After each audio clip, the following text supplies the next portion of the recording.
Le livre sur les quais et la bibliothèque sonore romande vous proposent Les espions sont parmi nous, avec Étienne Barillier et Mathieu Berthaud, animé par Daniel Bernard et enregistré le dimanche 3 septembre 2023 au Grenier Bernois. J'ai le plaisir d'accueillir deux auteurs. Un homme qui s'est occupé des graphismes de ce premier ouvrage qui concerne la Suisse et le suicide du... Qu'est-ce qu'il était ? Procureur fédéral, général fédéral. Donc les espions sont parmi nous, parce qu'il y a une sombre histoire, vous nous parlerez et du contenu et de la forme choisie. Et puis Étienne Barillier, une histoire que l'on connaît surtout dans le monde anglo-saxon et que vous avez passé... Parce qu'il y a un film qui vient de sortir, enfin qui est assez récent, avec une Nour qui ne ressemble pas à l'original. C'est l'histoire de Nour, de cette espionne indo-américaine qui a perdu la vie après avoir exercé comme espionne pendant la Deuxième Guerre mondiale. Merci à vous et à tous les deux. Alors, on va traditionnellement, évidemment, je ne vais pas raconter les deux histoires, mais on va peut-être commencer par la plus ancienne, qui est l'histoire de Nour, pour nous donner le contexte. Je l'ai déjà donné avec la Deuxième Guerre mondiale, mais on va parler de la personne. Comment se fait-il que cette femme, Nour, se soit retrouvée dans un service d'espionnage, formée à Londres pour venir à Paris? Oui, c'est un destin très particulier que le sien, et très émouvant. En fait, elle a passé une grande partie de sa jeunesse à Paris, enfin près de Paris. Suresnes, oui, la colline. Voilà. Et lorsque 1940 est arrivé, eh bien, elle s'est repliée sur l'Angleterre où elle avait vécu auparavant. Parce que son père, il faut préciser que son père était un soufi itinérant qui avait été un temps en Russie, donc elle est née à Moscou, ensuite en Angleterre, ensuite en France. Bref, elle est retournée en France en Angleterre en 1940, et là, elle a exercé un certain nombre de professions qui ne la satisfaisaient pas. Elle voulait servir davantage la cause, disons, de la démocratie, pour faire court. Et elle a été engagée par le SOE de Churchill, ce service secret qui devait mettre le feu à l'Europe, selon le mot de Churchill lui-même. Et comment est-ce qu'elle a été engagée là, alors qu'elle n'avait vraiment pas du tout le profil pour ça, comme on dit? C'était une femme délicate, musicienne, poète, qui d'une sensibilité extrême. Enfin bref, ça fait beaucoup de qualités qui ne vont pas très bien avec celles qu'on demande à un agent secret.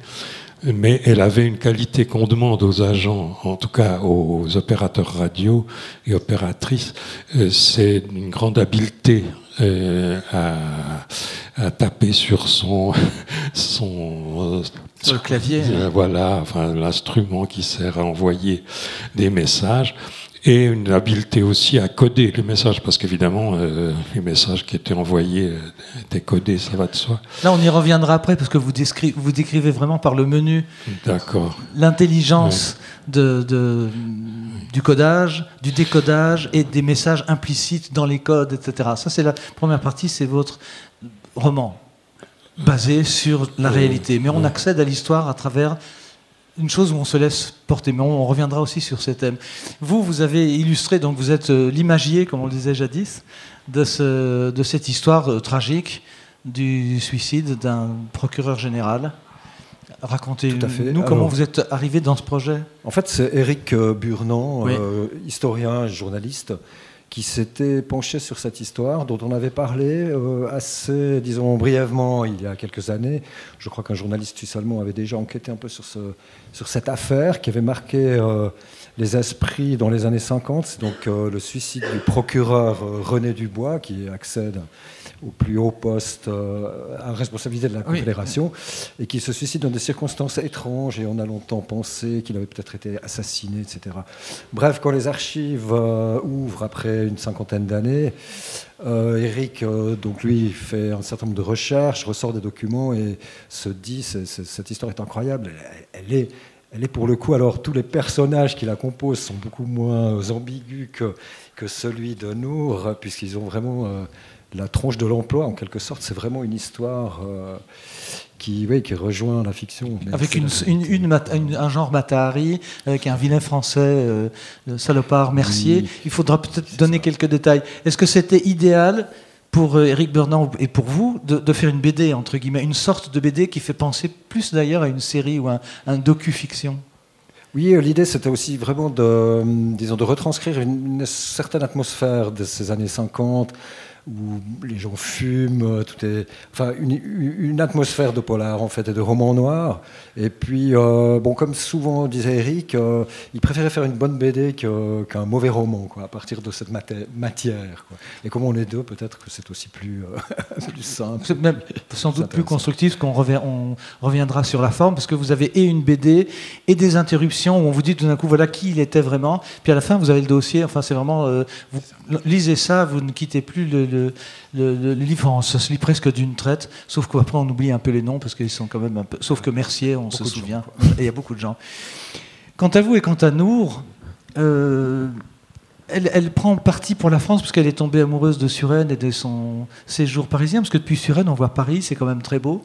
Pourquoi est-ce qu'elle se lance dans cette bataille? Parce qu'elle est quand même moitié indienne et avec un papa soufi et la musique et la poésie. La démocratie, c'est vraiment ce qu'il a tenté? Pour la liberté. La démocratie, je devrais dire peut-être la liberté. Oui. Son héroïne, à elle, était Jeanne d'Arc. Elle était profondément idéaliste. Et d'ailleurs, il y a quelque chose de très touchant dans son dossier lorsqu'elle était candidate à être opératrice radio. Un des militaires qui a rédigé son dossier a dit « Sa motivation est apparemment l'idéalisme ». Ce qui semblait une chose, est-ce possible? Est-ce possible? L'idéalisme, qu'est-ce que c'est que ça? Dans un univers quand même assez dur, disons. Mais oui, c'était apparemment et même réellement l'idéalisme qui la motivait. Et en plus, son père a fondé une espèce de religion qui coiffait toutes les religions, si on peut dire, qui existe toujours et qui s'appelle l'inayatisme. Son père s'appelait Hazrat Inayat. Et évidemment, si on croit que toutes les religions ne sont qu'une, on croit aussi que l'humanité n'est qu'une. Et par conséquent, une idéologie comme celle des nazis devient automatiquement haïssable. Et ces raisons ont suffi pour qu'elle s'engage. Elle correspond en fait, de nouveau, on est dans un univers, les espions parmi nous, à le personnage anticonformiste qui ne correspond pas du tout au profil. Or pourtant, elle va être engagée parce qu'elle a cette science qui est peut-être très indienne, des chiffres, de la mathématique. Parlez-nous alors de ces fameux codes. Oui, elle a cette habileté digitale et intellectuelle aussi, mais ce qu'il faut quand même préciser, c'est qu'elle a été envoyée dans des circonstances où elle aurait normalement dû n'être que subordonnée à d'autres agents plus entraînés qu'elle. Et il se trouve qu'un coup de filet terrible est intervenu peu après son arrivée à Paris et qu'elle s'est retrouvée à peu près seule, la seule qui restait dans le réseau qui devait agir à ce moment-là. Et donc elle a eu des responsabilités décuplées par rapport à ce qu'elle attendait, à ce qu'attendaient ses chefs aussi. Donc c'est à ce moment-là qu'on s'est dit mais elle va pas y arriver, c'est-à-dire elle va faire des erreurs. Et d'autant plus qu'elle était soumise au chrono, qu'on devait rester dans un endroit bien particulier, mais pas longtemps, puisqu'il y avait la goniométrie, etc. Elle fait ça dans des conditions... Il faut trouver des gens... Enfin, racontez-nous, il faut qu'elle trouve des gens de contact qui ne vont pas la dénoncer. Enfin, c'est terrible. Oui, alors, elle est allée sonner à la porte d'une amie... de plusieurs personnes à Suresnes, justement, mais l'une lui a fait comprendre qu'elle ne voulait en aucun cas abriter son émetteur, parce qu'évidemment, elle risquait aussi quelque chose, la dame qui l'aurait accueillie. Mais ensuite, elle est allée chez une de ses camarades de classe à Suresnes, et sa mère, qui, elles, ont accepté qu'elle émette depuis le jardin de chez elle. Elle a aussi émis à partir de l'appartement d'autres gens. et surtout à partir d'une voiture, parce qu'elle a connu un avocat qui était résistant, qui s'appelait Arrighi, qui avait une voiture, et alors on partait en voiture dans les environs de Paris, on s'arrêtait n'importe où, et puis elle envoyait ses messages de là, et ensuite elle repartait ailleurs. Si bien que les Allemands n'ont jamais pu la serrer d'assez près, disons, pour l'attraper. Ils l'ont attrapé quand même, mais à la suite d'une trahison. Oui, alors hélas, ça a été souvent le cas dans ce type d'affaires, parce qu'on est avec des espions, avec des gens qui vous écoutent, avec des gens auxquels vous faites confiance. Elle aura tout ce problème à qui accorder cette confiance. Vous, dans le cadre de votre BD, vous avez un vrai personnage, vous avez des vraies personnes physiques, il y a des photos, parce que c'est relativement, entre guillemets, récent, même si c'est le siècle dernier. Vous vous mettez à votre planche à dessin et vous dites, voilà, il va falloir trouver un univers, il va falloir trouver une façon d'être pour ces gens-là, pendant que votre comparse, lui, s'occupait de la réalité, des dialogues et de tout ce qu'ils disent. Ouais, c'est ça, en fait. Tout à fait, quoi. Enfin, pour moi, dessinateur et auteur de bande dessinée, il y a aussi, disons, tout un travail d'adaptation de l'écriture du journaliste pour rendre les mises en page, etc. Dans le médium de la bande dessinée, qui est quand même assez particulier. Alors, comment vous y êtes pris, justement ? En fait, au départ, l'histoire était tellement complexe, parce qu'il faut quand même situer un peu le contexte. Oui, dites-nous. Voilà, bon, les années 50, on est quand même en pleine guerre froide. Il y a la guerre d'Algérie, son plein. Il y a beaucoup d'activistes algériens qui sont en Suisse, notamment à Lausanne. Les services secrets français sont évidemment très intéressés par ce qui s'y passe. On a la crise de Suez qui implique les Anglais, les Américains. Enfin, tout ce monde se retrouve à Berne, évidemment, dans cette petite ville feutrée. Et on est là au milieu de ce jeu de faux semblants, de recherche d'informations, etc. Et là, on a notre procureur qui est en fait un type qui n'est pas du sérail, qui a grimpé les échelons petit à petit, qui est un fils d'ouvrier et qui est, je pense, qu'il partage en cela peut-être le caractère de Nour, qui est un type naïf et jusqu'à un certain point complètement dépassé par les événements. Enfin, tout ça pour dire que dans cette complexité, moi, ce que je disais à Burnand, c'est qu'il faut qu'on aille au plus simple, à l'os, en fait. Il y a un certain nombre de personnages qu'on n'a pas pu conserver, sinon l'histoire devenait vraiment trop complexe. Et puis, moi, ce que je trouvais aussi intéressant, c'était de nous concentrer justement sur les derniers moments de la vie du procureur, de René Dubois, et de broder un peu autour. Donc, en fait, le contexte est évoqué, mais il n'est pas, disons, prédominant dans l'histoire. Mais alors, qui est espion ? Parce qu'il y a aussi le chef de la police, et c'est pas si simple, ça. Alors voilà, il y a des agents véreux, il y a de la corruption, il y a des marchands d'armes, mais il y a, disons, ce personnage de Mercier, qui est, lui, un agent double, voire peut-être un agent triple, qui est attaché commercial à l'ambassade de France et qui vend et achète des informations. On pourrait dire. Après, c'est vrai que c'est peut-être le seul personnage qui est véritablement présenté ou considéré comme un espion dans cette histoire. Mais il y en a plein d'autres qui ne paraissent pas. J'étais touché par le fait que vous parliez de l'agent commercial, parce que j'ai passé mon enfance en Inde. Mon père était médecin, diplomate, bref. Et on a toujours su que dans les ambassades, l'attaché commercial, ils étaient avec le deuxième bureau. Enfin, c'est donc vrai. C'est un titre qui correspond, qui est un synonyme d'espion. Oui, il a l'air de vendre des machines à laver, puis en fait, pas du tout. Et Dubois se laisse enferrer dans cette histoire-là, parce qu'il a confiance dans le poste, lui, parce que les choses sont ainsi. Ouais, Dubois, c'est aussi en quelque sorte un idéaliste. Il veut régler des comptes à des personnages, notamment des hauts gradés de l'armée, qui continuent à faire des affaires avec l'Allemagne. Et lui, ouais, il a cette espèce d'idée qui va faire le ménage là-dedans. Et en fait, il est très vite dépassé, débordé. Il est aussi amadoué par ce Mercier, qui l'invite à Paris, qu'il présente à des personnages politiques influents et importants. Et lui, il revient de son voyage parisien avec des étoiles dans les yeux, alors qu'en fait, il s'est fait alpaguer par une Nathalie, en fait. Tout à fait, oui. On reviendra sur cet aspect-là.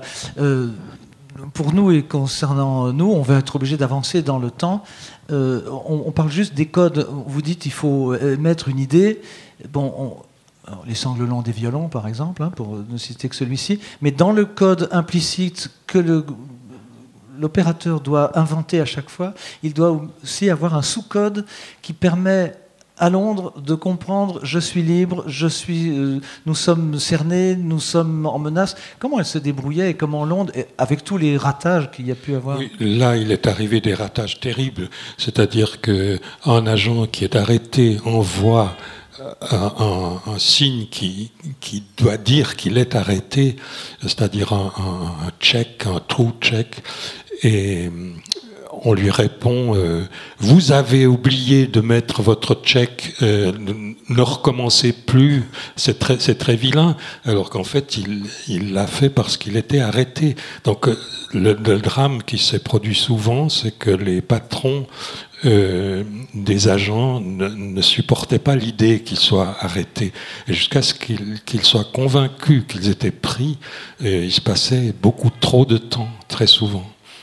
Lorsqu'elle-même, elle va être arrêtée, elle va pourtant envoyer un message.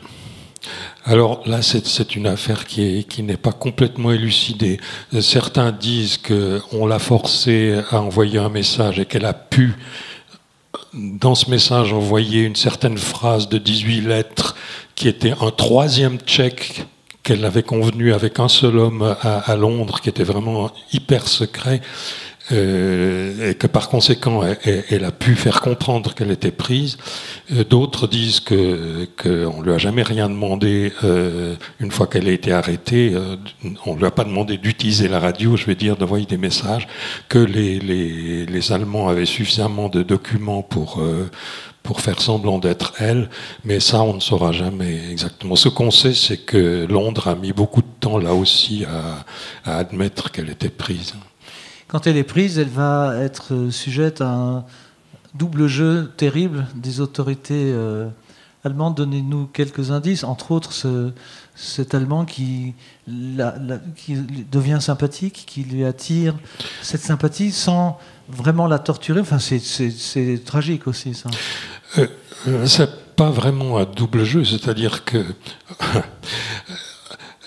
il se passe entre ces personnages qui sont de deux bords différents, qu'ils éprouvent l'un pour l'autre une certaine sympathie, et qui est authentique. Cela dit, ils continuent tous les deux, chacun de leur côté, à travailler pour leur pays et leur parti. Alors le geôlier qui s'appelait Ernst Vogt est d'une très grande gentillesse avec Nour, mais en attendant, une fois qu'elle lui raconte quelque chose de son enfance par exemple, il s'empresse d'aller le raconter justement aux opérateurs radio qui font semblant d'être elle, parce qu'il y a eu un moment où Londres a dit mais pour savoir si elle est libre, on va demander quelque chose qui a rapport avec son enfant. Bon. Lui, donc, Vogt, il fait ce double jeu-là, on peut dire, oui. Puis elle, tout en étant gentille avec lui, autant qu'il est possible, prépare une évasion. C'est évidemment qu'elle ne va pas lui dire qu'elle prépare une évasion. Donc, tous les deux se disent quelque chose qui est une vérité, qui est la sympathie authentique qu'ils éprouvent l'un pour l'autre, et en même temps, ils se montent l'un à l'autre, parce qu'ils continuent à suivre leur voie, quoi. Oui, on peut. Donc, elle va faire elle fait des tentatives d'évasion. Elle trouve un comparse parce que c'est pas facile non plus de quitter les geôles. Alors non, effectivement, elle a fait 2 tentatives d'évasion, mais je ne vais pas entrer dans les détails, ce serait trop long. Mais ce qui est sûr, c'est que après la 2e tentative, donc elle était emprisonnée dans un bâtiment de l'avenue Foch à Paris. C'était les chambres de bonne qui étaient devenues des chambres prison. Et après cette tentative, qui a échoué d'ailleurs à cause d'un épouvantable mauvais hasard, des sirènes qui se sont mises à hurler parce que des avions anglais arrivaient pour bombarder Paris. Et quand les sirènes hurlent, les soldats allemands doivent aller voir dans les cellules si les gens sont toujours là. Bref, ça a raté. Et après, le commandant de la place a dit aux 3 évadés: si vous me promettez donnez votre parole d'honneur que vous ne réessayerez plus de vous évader, je vous garde. Sinon, je vous envoie en Allemagne. Et il y en a un qui a dit ok, je promets, et qui effectivement est resté et a eu la vie sauve. Et puis il y en a 2, le colonel Fay et elle, qui ont dit non. je ne promets pas que je n'essayerai pas de m'évader. Et elle a été envoyée à la prison de Pforzheim dans des conditions terribles, enchaînée. On reviendra sur la fin de votre version, qui n'est pas forcément celle que l'on propose dans les médias anglais, d'après ce que j'ai pu voir sur Internet. On reviendra sur sa fin tragique, assez rapide. J'ai peut-être vu des documents que vous n'avez pas vus. On verra. On verra, oui. Vous, dans votre roman, vous caractérisez ces personnages. En fait, on peut se demander comment c'était possible en Suisse qu'une telle affaire arrive. Parce qu'en Suisse, il n'arrive pas d'histoire d'espionnage, alors que c'est un carrefour d'espions. Bon, en fait, non, je pense qu'au contraire, la situation... Il y a trop d'agents commerciaux dans les ambassades. Il y a des agents commerciaux partout. Il y avait déjà... Enfin, je pense qu'en terrain neutre, c'est assez idéal, justement, pour des activités d'espionnage. Peut-être qu'on y soupçonne moins de telles activités, justement, quoi. Et puis, il y a cette espèce, disons, de discrétion helvétique qui permet peut-être aussi ce genre d'activité, quoi. Oui, et pendant la Deuxième Guerre mondiale, la Suisse était un nid d'espions, bien entendu. Oui, je crois qu'on peut dire que la Suisse était interdite de survol. Or, 265 avions allemands se sont posés en Suisse pendant cette période où, a priori, les avions devaient contourner le pays. On ne sait pas si les soldats ont pu faire leur travail. Le caractère du personnage Dubois, vous l'avez vaguement... non, dans le bon sens, hein, vous l'avez rapidement décrit comme un être un peu premier degré, sobre, attaché aux conventions. Comment l'avez-vous caractérisé physiquement? Et puis comment vous avez montré Mercier, le méchant? Il fume trop, il boit? C'est tout à fait curieux parce qu'on a des images, très peu de Mercier, évidemment, parce que j'imagine que ses activités clandestines, commerciales ne permettaient pas... enfin, il y a pas mal de photos qui ont dû être détruites de lui. Donc j'avais 2 photographies de Mercier à côté de sa traction DS, sa Citroën traction, pardon. Et à partir de là, j'ai dû broder. Mais déjà là, ce personnage-là donne déjà une apparence d'arrogance, de force. C'est quand même un ancien militaire. C'est quelqu'un il a tout de suite la tête de l'emploi et puis il a une certaine élégance dans sa façon de s'habiller. Donc à partir de ces 2 images, moi j'ai brodé un personnage fumeur de cigare, l'air quand même assez dur. Et pour le casting, il est le vilain. Il est vraiment le vilain parfait, quoi. Et quant à Dubois, on a aussi assez peu d'images, mais quand même un peu. C'est un personnage sobre. Il est sobre. Il a même dans son attitude et dans son visage, il a ce côté un peu naïf, peut-être un peu boy scout, qui ressort, un type au visage assez doux, aux traits un peu mous comme ça. Et puis après, on a évidemment des descriptions parce que Feldman, qui était le conseiller fédéral en poste à cette époque-là, a laissé un journal qu'on peut consulter, qui est conservé aux archives. Donc il parle aussi de René Dubois à un certain moment dans son journal. On a quelques éléments comme ça qui décrivent un peu son caractère. Et le fait aussi que c'était vraiment quelqu'un qui n'était pas du sérail et qui accédait à ses fonctions sans avoir été, disons, un très haut gradé de l'armée. Il était socialiste, c'est une des premières fois aussi qu'un socialiste accède à ses fonctions à l'époque. Oui, c'est vrai que c'était quand même assez exceptionnel en Suisse dans les années 50. Et ça ne lui a pas servi, en fait. Quel reproche, dans quelle affaire a-t-il été impliqué avec Mercier, etc. Vous pouvez nous en dire 3 mots, parce qu'on ne se suscite pas comme ça pour 0 raison. Non, alors là, bon, il y a vraiment des transmissions d'informations concernant l'ambassade d'Égypte, concernant aussi évidemment les activistes algériens. Alors, évidemment, c'était tout à fait malvenu la manière dont elles ont été transmises, ou plutôt dont elles ont été soutirées par Mercier. Et puis, en fait, surtout, il n'avait pas respecté la voie hiérarchique pour le faire. Et puis, il y avait un certain nombre d'acteurs qui voulaient sa chute, en fait, en particulier justement l'establishment militaire, qui était aussi, qui avait des relais politiques à la Confédération, qui étaient des gens qui voulaient conserver leurs prérogatives, notamment des affaires financières avec l'Allemagne ou avec des anciens nazis parfois, quoi.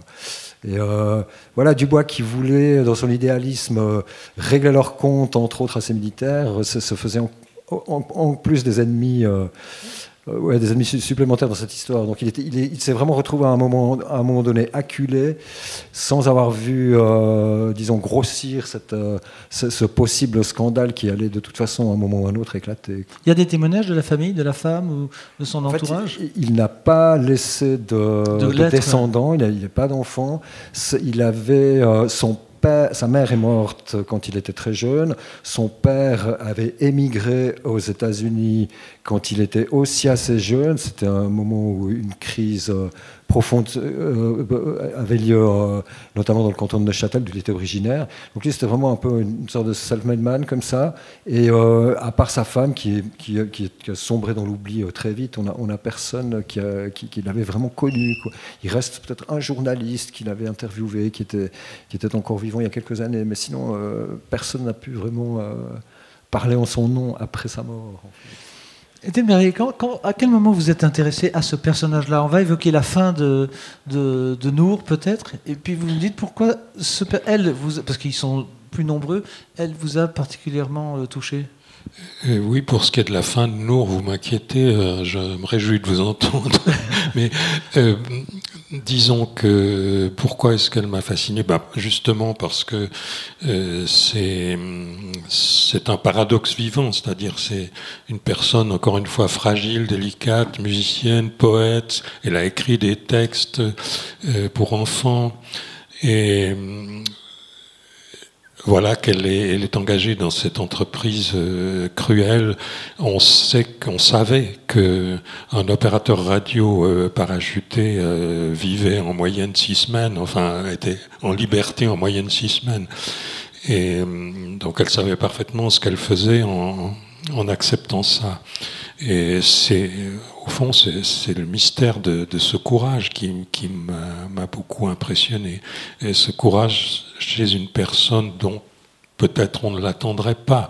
Il ne faut pas se fier aux apparences. Parlons de sa fin, donc elle est déportée ? Oui. Elle est donc emprisonnée à Pforzheim dans une vieille prison où on lui passe des chaînes aux bras et aux pieds, avec une chaîne qui relie les deux, sans aucune raison au fond que d'être cruelle, parce que elle était considérée comme dangereuse puisqu'elle avait cherché à s'échapper, mais cette prison, c'était parfaitement impossible de s'en évader, même si on n'avait pas de chaîne aux pieds et aux mains. Alors il y a un autre moment qui est très touchant, qui est historique aussi, c'est que le vieux directeur de cette prison a commencé à se rapprocher d'elle aussi, et puis à s'étonner qu'un être comme ça subisse un traitement pareil.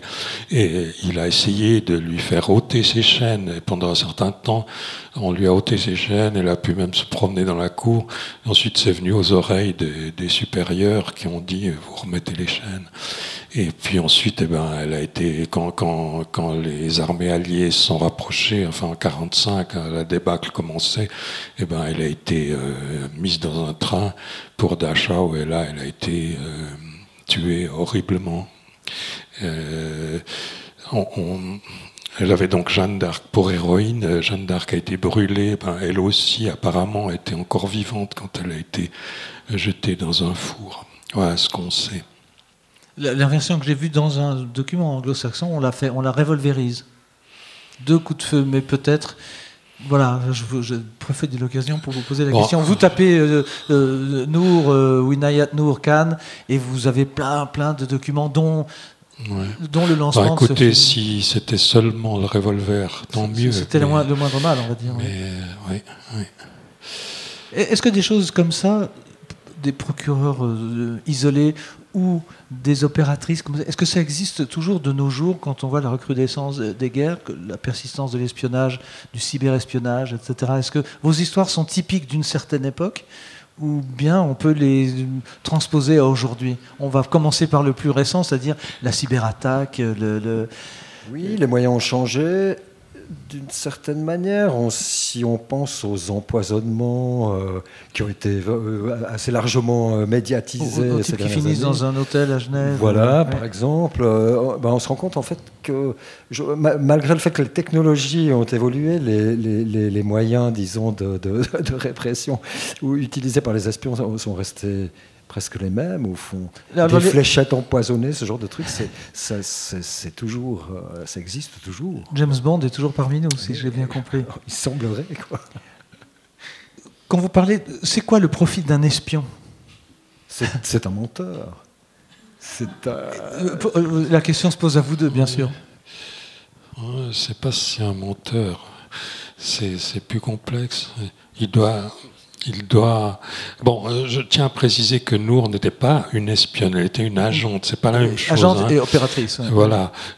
Donc l'espion, il doit mentir beaucoup plus qu'elle n'a dû faire. Elle a dû le faire quand même une ou deux fois, ce qui était pour elle dramatique, parce que son père lui avait appris qu'il n'y avait pas pire péché que le mensonge. Mais son recruteur lui a dit qu'il y a un proverbe latin qui dit tromper le trompeur n'est pas une tromperie. Et donc il faut, au nom de la vérité, il faut parfois mentir. Mais encore une fois, pour bien mentir, il faut croire à son mensonge partiellement. Enfin, c'est très complexe. Il faut être double pour être un bon espion. Et pour être un agent double, il faut être triple. Oui. Alors ça, vous avez l'air d'être très à l'aise avec ça. On peut être agent triple. On sait. Qu'est-ce qui peut, dans la personnalité, on peut de nouveau poser la question aux deux, qu'est-ce qui, dans la personnalité, où est la faille qui va permettre de passer de agent double, de agent triple, alors qu'on pouvait être que agent simple au début ? C'est l'idéal dans quoi ? C'est le mercenaire ? C'est l'idéal de la patrie ? C'est l'idéal de la liberté ? C'est cette idée de pourquoi on accepte cette fonction, parce que c'est tout le paradoxe d'ailleurs de l'espion. Comment rendre un espion comme personnage de fiction sympathique alors qu'il est par essence justement dans le faux, dans le faux semblant? C'est parce qu'il le fait pour un idéal. Donc je pense qu'à partir du moment où il devient un agent triple, l'idéal passe peut-être au second plan. Il y a une question de rémunération qui entre en jeu, qui lui fausse encore l'affaire. C'est très complexe. Ah oui, Graham Greene a écrit des choses remarquables là-dessus, parce qu'il connaissait très bien Philby, et il a, on pourrait dire, défendu Philby. Il est allé le voir en URSS après que Philby a été démasqué, et il l'a défendu. Alors justement, idéalisme ou pas, c'est toute la question. Ce qui est assez piquant, pour pas employer d'autres mots, c'est qu'on aurait pu penser qu'en Russie, une fois que l'URSS avait disparu, Philby cesserait d'être un héros, parce que Philby travaillait pour le socialisme international. Il travaillait pas pour la Russie, mais qu'on se détrompe, Philby est un héros de la Russie actuellement. Donc, il n'y a pas seulement les espions qui sont complexes, il y a aussi les politiciens et tout un chacun. Et par les temps qui courent, vous êtes tous les deux sensibles au sujet d'espionnage, etc. Que pensez de l'accident d'avion, de celui qui est en train de porter le chapeau, c'est-à-dire un haut gradé? Enfin, vous réagissez comment? Différemment de nous, lecteurs moyens? Je ne sais pas comment vous réagissez. On peut ressortir la plaisanterie de Chapat dans Le Canard enchaîné. Oui. Il y avait environ 100% de chances que cet avion tombe. Bon. Non, disons, ce sur quoi on peut s'interroger, c'est la façon dont on s'est débarrassé de cet homme, parce qu'après tout, pourquoi pas le faire passer en jugement? Donc on a plus l'impression d'être en face d'un règlement de compte mafieux que du comportement d'un État. Mais voilà, c'est du café du commerce, ce que je vous dis là, j'en sais pas plus que vous. Hein. C'est un peu le destin de l'espion de mal finir, quoi. On imagine assez mal un espion retraité, bien qu'il existe. Il y en a des. Oui, mais Prigogine n'était pas un espion, c'est encore autre chose. C'était un voyou criminel sadique, mais pas vraiment un espion. Et cupide, bien sûr, parce que l'argent comptait. Mais l'argent comptait énormément. Mais je pense, je ne sais pas si vous connaissez Eric Ambler, qui était un auteur anglais qui a beaucoup écrit sur l'espionnage et qui met en scène deux espions retraités dans le complot à Genève. Si vous trouvez ce bouquin, il est absolument fascinant. Deux espions travaillant chacun pour une puissance opposée, qui finalement, pendant leur retraite, ils s'ennuient un peu, ils s'assemblent pour monter une espèce d'arnaque. Donc c'est le seul cas, à ma connaissance, disons, d'espions qui passent une retraite rémunératrice et heureuse. Mais sinon, on a quand même dans l'idée que ça va mal finir à un moment ou à un autre. Ce sont les règles du roman d'espionnage, on va dire. Mais pour vous, comme vous l'avez dit très justement, ce n'est pas une espionne. Alors, comment ça se fait que vous êtes impliqué dans cette interview? Les espions sont parmi nous. On voit que c'est un sujet captif, parce qu'on fait ça le comble, ce qui n'est pas le cas tous les jours, surtout tous les dimanches en fin de manifestation. Est-ce que vous pensez que vos livres sont des sujets captivants et qu'on va dire ça c'est formidable, ça c'est très bien, je ne savais pas pour Dubois, elle je savais mais j'ai lu un truc mais c'est intéressant? Écoutez, un auteur ne peut qu'espérer qu'on dise cela, mais ce que je voudrais dire, ce qui m'a poussé à écrire, c'est, bon, je l'ai déjà dit ailleurs, excusez-moi si je me répète, mais c'est l'idée de faire un tombeau, ce que les poètes appellent un tombeau, pour un être de grande valeur qui est mort et dont on veut conserver la mémoire, préserver la mémoire. Et ce roman est à sa manière un tombeau de Nour. Et ça fait penser au Taj Mahal et à cette glorification de l'épouse défunte. Vous aviez des attaches particulières avec l'Inde, avec le soufisme, avec son père? Moi, j'ai téléchargé sa méthode de musique et sa philosophie. C'est assez abscon, mais c'est intéressant à lire en anglais. Et si vous avez le temps de le lire, c'est un énorme pavé. Vous connaissez, il y a même des choses en français du père, parce qu'un des frères de Nour a écrit beaucoup sur la religion. Elle avait un autre frère qui a été musicien. Elle-même, donc, je l'ai dit, a été musicienne, mais elle a composé aussi des œuvres dans sa grande jeunesse. Et le père, donc Hazrat, le fondateur de cette religion en particulier, a écrit des textes dont certains existent en français. On peut trouver sur Internet. Si j'irai chercher tout ça, oui. Quant à vous, un procureur, une histoire, une affaire suisse, c'est pas tous les jours. Moi, j'ai le souvenir qu'en Suisse, quand je suis arrivé, c'était l'affaire Jacou, c'était à Genève, mais c'était du civil, ça. Là, c'est la première fois que je vois une chose politique, je parle pas des affaires plus récentes. C'est un sujet tentant, la guerre froide, la Suisse, le pays neutre, et des personnages qu'on peut croiser au Palais fédéral, finalement. C'est délicat. C'est vrai que c'est une période qui a été quand même assez largement exploitée, qu'on a vue au cinéma et ailleurs. Donc elle est déjà... Et pas en Suisse. Pas en Suisse, c'est vrai. Mais c'est quand même, disons, là, ça dépasse les frontières. La mode, la manière dont les gens s'habillaient à cette époque. C'était toute cette atmosphère des années 50 que, personnellement, j'ai trouvé tout à fait intéressant à retranscrire par le dessin, quoi. Mais c'est vrai qu'il existe déjà quand même un nombre assez considérable, disons, d'images et de choses qui ont dépeint ces ambiances, quoi. Alors après, bon, pour moi, c'est sûr que c'était, disons, il donnait corps à ces personnages dans un décor qui finalement, lui, n'a pas tellement changé, puisque l'essentiel se passe dans la vieille ville de Berne. Elle est toujours pareille qu'il y a 100, 200 ou plus encore d'années. Donc, c'était pas, disons, l'enjeu majeur. Après, il y a quand même pas mal de détails. C'est vrai que ce que je dis parfois, en tant que dessinateur, je suis un peu comme un accessoiriste au cinéma, un costumier, un décorateur, enfin j'endosse plusieurs de ces fonctions si on pense au cinéma. Et il y a pas mal de recherches qui touchent à des détails aussi simples que quel type de voiture existait à cette époque. Il y a la Citroën, là, on a reconnu. Citroën, mais il m'est arrivé par exemple de dessiner une Peugeot qui était sortie en 64. Eric m'a dit, c'est pas possible, cette Peugeot-là, tu dois la changer. La 202, c'est pas la 203, voilà. La 404. Oui, c'est ça. Étienne Barillier, quand vous êtes intéressé au personnage de Nour, parce que c'est une femme, parce que c'est une femme idéaliste, Jeanne d'Arc, etc., est-ce que cet univers est familier pour vous, ou bien vous avez tenté une expérience de vous lancer, entre guillemets, dans un livre qui parle de la guerre, de l'espionnage? Je ne dirais pas que ce monde est familier pour moi. Effectivement, c'était nouveau. Bon, j'ai fait une découverte aujourd'hui même, je crois, ou hier. C'est que à Saint-Paul de Londres, la cathédrale, il y a le cénotaphe du général Gordon, sur lequel j'ai écrit le roman dans Khartoum assiégé. Et il y a aussi, c'est ça que j'ai appris seulement aujourd'hui ou hier, il y a aussi une plaque consacrée à Nour. Et je me dis, il y a un point commun il y a des points communs entre ces personnages, même si Gordon était un général et elle était une opératrice radio. Et le point commun, c'est l'idéalisme, clairement. C'est un général qui ne voulait plus tué parce qu'il était allé à la chasse, avait tué une colombe et n'avait pas supporté d'avoir tué la colombe. C'est un général qui ne voulait pas tuer. Voilà. On voit également sur YouTube là, une cérémonie avec la princesse Anne le buste, alors vous un buste à Londres, oui. Avec un discours très émouvant de la princesse Anne. Oui.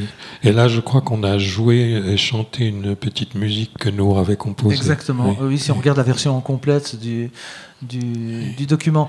Est-ce que ça veut dire que l'on pourrait imaginer des créneaux pour les scandales de Suisse, parce qu'il y en a eu quand même un certain nombre?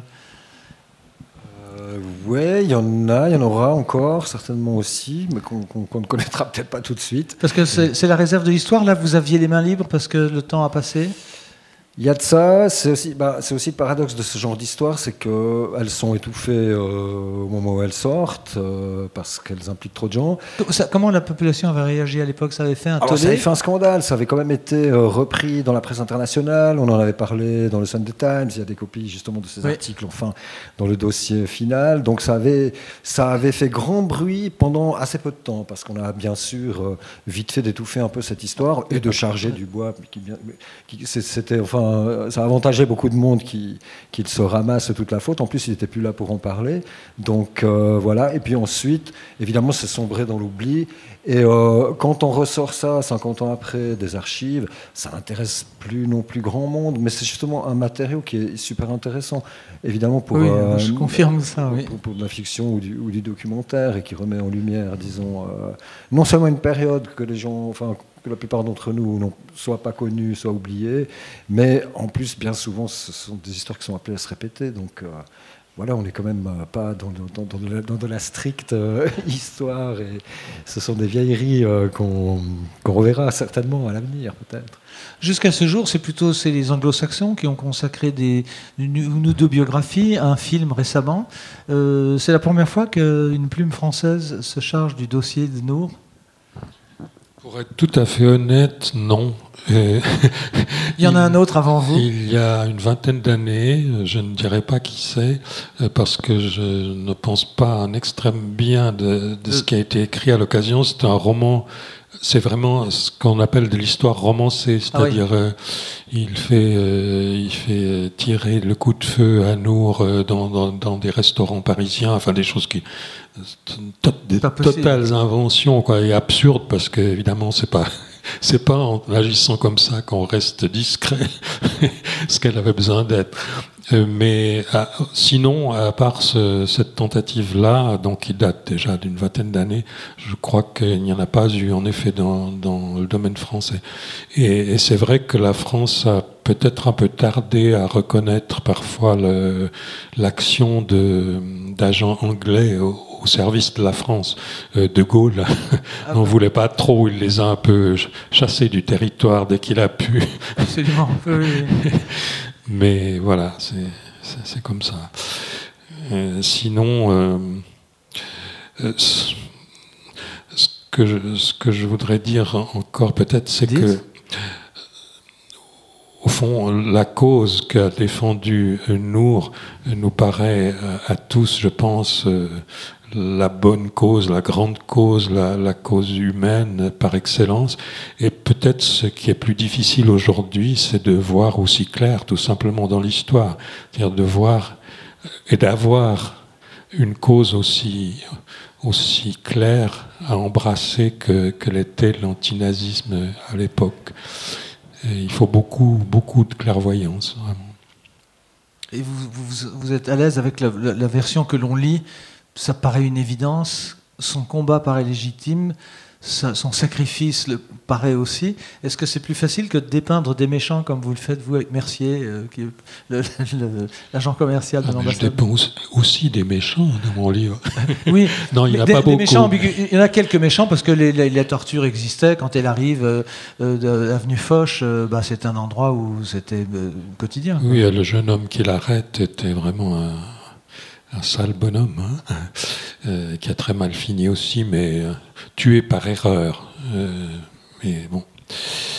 Oui, entre guillemets, donc oui. Par erreur. Et ça ne vous donne pas envie que Mathieu Berthaud fasse le dessin et fasse une BD avec votre roman, parce que c'est une aventure extraordinaire. Oh, tout ce qui peut servir la mémoire de Nour me ferait plaisir, c'est sûr. Voilà. Quelqu'un prend acte devant quelques témoins. Votre prochain ouvrage, c'est le même rayon ou pas du tout? Rayon dans le sens large, pas... Non, enfin, c'est-à-dire que j'en ai publié un autre à peu près en même temps qui n'a pas grand-chose à voir, qui a aussi un prénom féminin comme titre et qui est aussi historique, en tout cas par un de ses aspects, s'appelle Rosina, et cette Rosina était un modèle capriote pour des peintres du 19e siècle, et elle a fini par épouser un peintre américain, elle est morte à New York, et je parle d'elle dans ce roman, mais là je prends plus de liberté avec l'histoire, mais sans le cacher, je fais pas semblant d'écrire un essai sur Rosina, c'est un roman. Tandis que Nour, c'est particulier parce que vraiment j'ai essayé de serrer au plus près l'histoire. Le romancier n'intervient que dans la mesure où il cherche à comprendre l'intériorité des gens. Sinon, c'est en principe très strictement historique. Et vous, Mathieu, vous avez un prochain projet en cours. Qu'est-ce qu'il y a dans vos cartons actuellement, si c'est pas indiscret? Alors là, des choses complètement différentes. Mais j'édite avec 2 camarades artistes une revue qui relate des expéditions maritimes à la voile. Donc on est bien loin de l'espionnage encore qu'on pourrait penser. Vous êtes certifié peintre de la marine? Non, pas encore. Ah non, malheureusement en Suisse, non. Peintre Lacus. Oui, il faudrait que je tente le coup en France, quoi. Bon. La marine suisse ne certifie pas les artistes, malheureusement. Non, mais il y a des marins suisses qui ont fait le tour du monde, je crois. Tout à fait, c'est sûr. Merci à vous. On va passer le micro au public qui vous a peut-être lu, découvert déjà, ou qui ont besoin d'informations complémentaires. Merci, sous vos applaudissements.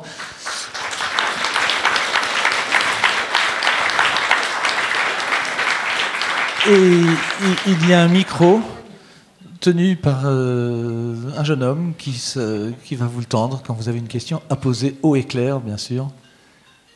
N'hésitez pas.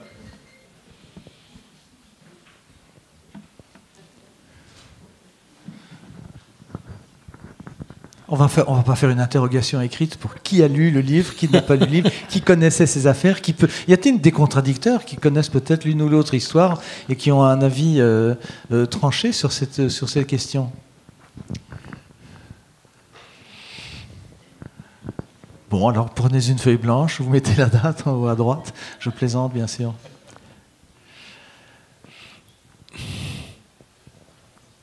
Vera, vous n'avez rien à nous... On apprend la meilleure de la classe, évidemment. On vous écoute. Je peux dire que j'ai lu un autre livre. Après, monsieur, vous poserez votre question. Je n'ai pas vu que vous vouliez poser la question. On fait état pour la fin de Nour, de ces histoires de chaînes, évidemment, mais qu'en plus de ça, elle a été effroyablement torturée et qu'elle n'a jamais avoué la moindre des choses. Elle a été d'un courage absolument exemplaire et que c'est un vrai personnage d'héroïne totale, quoi. Malgré son côté très, très gracile. Oui, absolument. Oui. C'est ce contraste qui est tellement émouvant, tellement saisissant, je dirais plutôt. Elle a même vu son teint indien, on l'imagine, je connais bien le pays. On se dit, mais est-ce qu'elle est juive, est-ce qu'elle n'est pas juive? Enfin, il y a tout ça. Oui, beaucoup de ceux qui ont travaillé avec elle craignaient qu'on l'a pris pour une juive, ce qui aurait encore aggravé, si c'est possible, son sort. Mais là, son sort a été à peu près le même que celui d'une victime juive, à vrai dire. La durée de son intervention, c'est 3 ans? 2 ans? Entre la formation et la fin? Ah non, c'est quelques mois. C'est que quelques mois? Ah oui. C'est déjà plus que les 6 semaines qu'on promet en général à ces gens-là. Peut-être, vous n'avez pas abordé la trahison, parce que sinon... C'est un autre sujet, ça, mais oui. Alors, oui, non, mais c'est intéressant de savoir pourquoi elle est tombée, en fait. Oui, en fait... Bon, la certitude n'est pas absolue, mais elle est quasi absolue parce que la personne qui l'a trahi a quand même passé en jugement. Elle a été acquittée parce qu'on n'a pas voulu tenir compte du témoignage de Vogt, le gardien allemand, sous prétexte qu'il était allemand, et puis elle était défendue par des gens qui avaient intérêt à la défendre pour défendre indirectement d'autres gens. Mais bref, il s'agissait de la sœur d'un des compagnons de travail de Nour. Et cette sœur qui a souffert d'être mise à l'écart en quelque sorte, mais surtout elle a souffert de jalousie amoureuse, en grande partie fantasmée, pensant que Nour lui avait pris quelqu'un qui aurait dû lui revenir à elle. Et elle a trahi en prétendant que c'était pour gagner de l'argent, mais en réalité c'était par haine. Et ce qui est terrible, c'est qu'elle a causé la mort de son propre frère par la même occasion, et de sa belle-sœur, parce qu'ils ont été raflés par la suite. Donc c'est absolument, tragique, absolument affreux. Monsieur?